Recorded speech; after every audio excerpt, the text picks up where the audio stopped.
Salut à tous, petite mise à jour sur les travaux que je suis en train de faire, donc sur la Familia et sur l'Astina, qui je le rappelle sont les deux mêmes voitures mais avec des déclinaisons différentes. Donc celle-ci, pour ceux qui savent, on a fait un échange avec Jimmy, avec ma ligne inox, donc elle est sur son Astina maintenant. Donc moi je suis en train de me bricoler une ligne avec du tube d'origine en attendant de m'acheter une Groupe N. Sauf que à l'époque j'avais pété un des goujons, et que visiblement il s'est soudé. Donc j'étais en train de galérer à le meuler à la Dremel, j'y suis presque, sauf qu'il en reste un petit peu, mais mon dernier embout y est passé. Donc ça c'est pas grave, je vais m'en occuper. J'ai le joint qui va entre... donc ça je vais bien le continuer à le polir là pour que ça soit bien lisse. J'ai le joint qui va arriver entre la downpipe et le collecteur, puis je vais lui faire une petite ligne dégagée. D'autre part, je me suis collé un peu sur l'électronique, puisque celle-ci étant un swap, donc c'était un 1 litre 3 avec un faisceau de phare qui était à l'époque en H4. Je l'ai swappé avec un 1 litre 5 d'Astina. On l'a swappé avec un 1 litre 5 d'Astina qui a des faisceaux de phare en H1, mais le H7 passe dessus. Bref, je l'ai mis dessus et j'avais toujours eu des galères pour allumer les feux et tout, puisque forcément ça n'allait pas. Maintenant c'est réglé. Sauf que j'ai plus du tout de psy carrière, et ça je pense que j'ai fait disjoncter un truc ou pas. Donc j'étais en train de me coller dessus, à changer des relais, changer des ampoules. Et donc j'ai décidé de me baser sur celle-là. Et quand je me suis basé sur celle-là, en fait, tous les optiques arrière de celle-là, ils marchaient plus non plus. En fait, celle-là, c'est un peu normal, elle a pris beaucoup de courjus à cause des modifs, d'électronique qu'elle a eu et de la gestion, tout ça. Bref, je change donc les ampoules de celle-là et tout remarche. À part là où en fait j'ai mon plein phare qui a grillé et puis j'ai pas de H1 en stock, que du H7 et du H4. Il faudra que je recommande, mais bon, c'est rien, c'est réglé.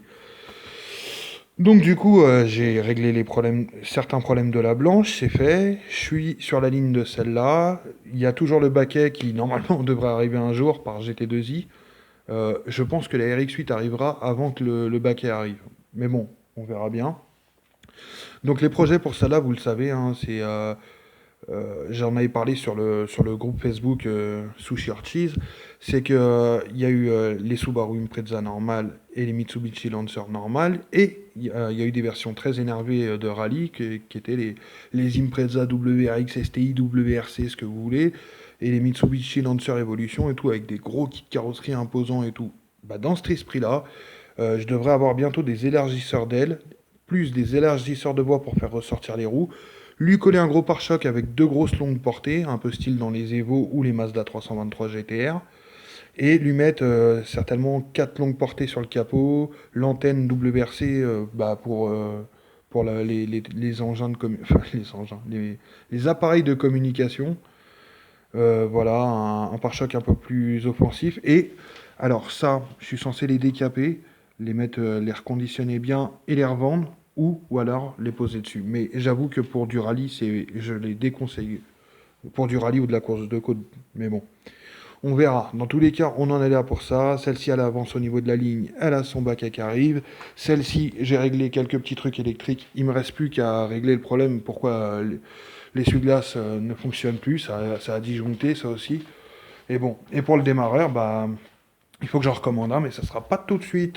Parce que celui que j'ai mis est beaucoup trop petit. Et j'en ai un autre qui traîne, il est barré où? Non, ça c'est un allumeur. Bah merde alors.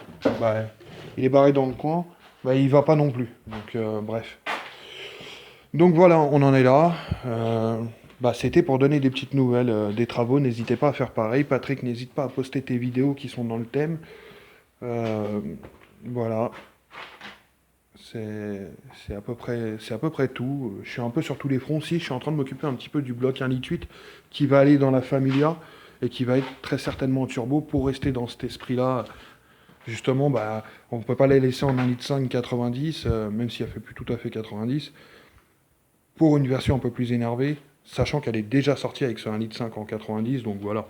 Et puis là, les grilles, je vais les refaire, parce que je croyais que c'était de l'alu, c'est pas de l'alu, ça a rouillé, donc je les changerai, et puis derrière, il y aura un gros échangeur, qui arrivera un de ces 4 matins aussi. Ça va se faire gentiment. Donc voilà, on en est là. D'ici là, qu'on commence les travaux sur la RX8, ou du moins que là, il y a une grosse vidéo qui est en préparation, enfin, il y a un projet qui est en train de se peaufiner, ça va être sympa. Voilà, c'était le petit compte rendu. Je vous dis à plus. Et puis, suivez l'affaire, ça progresse constamment.